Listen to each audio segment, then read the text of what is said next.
गाइजहरू हामी चाहिँ माथि मणिचुडामा आइपुगेका छौँ। हाम्रो केटाहरू अगाडि लागिरहेछन्।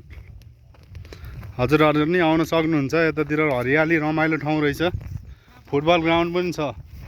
यता भाइहरू खेलिराख्नु भएको। केटाहरू हिँड्न नसकेर अगाडि हिँडिरहेको छु।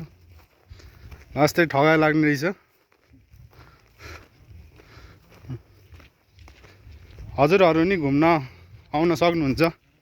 दामी ठाउँ रहेछ। हरियाली, नेचुरल हावापानी, पानी नि राम्रो छ।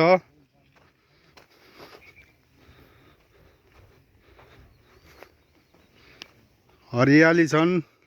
यो गुम्बा भन्दा मास्तिर हो। हामी चाहिँ जङ्गलतिर घुमिरहेको छु अहिले।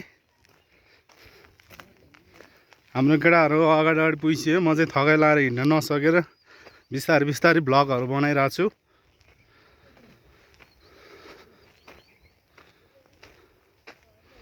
बाटो नि नराम्रो भन्नाले नि ठिकै रहेछ। बाटो नि खासै नराम्रो त छैन, तर कच्ची नै रहेछ।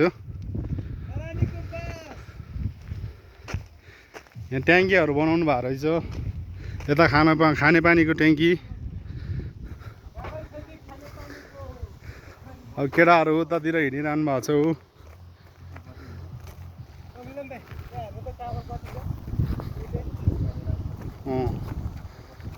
अनि काफल खान सक्नुहुन्छ हजुरहरूले। टाढातिर आएर काफलको बोटहरू यहीँ छन्। लठरम्म फलिरहन्।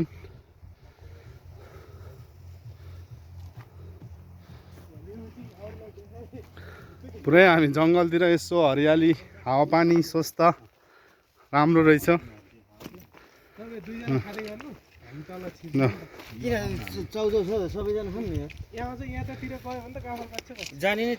हामी चाहिँ काफल खान आएको गाइज। यहाँ केटाहरू पुरा काफल टिप्न रेडी भइरहेछन्। छ्याङ लिएर पुरा हाम्रो व्यवस्था भइरहेछ। केटाहरू यसो आएर काफल खान आउनु होला। चराको गुडहरू पनि रहेछन्। हावापानी स्वस्थ रहेछन्। आउन सक्नुहुन्छ हजुरहरूले पनि।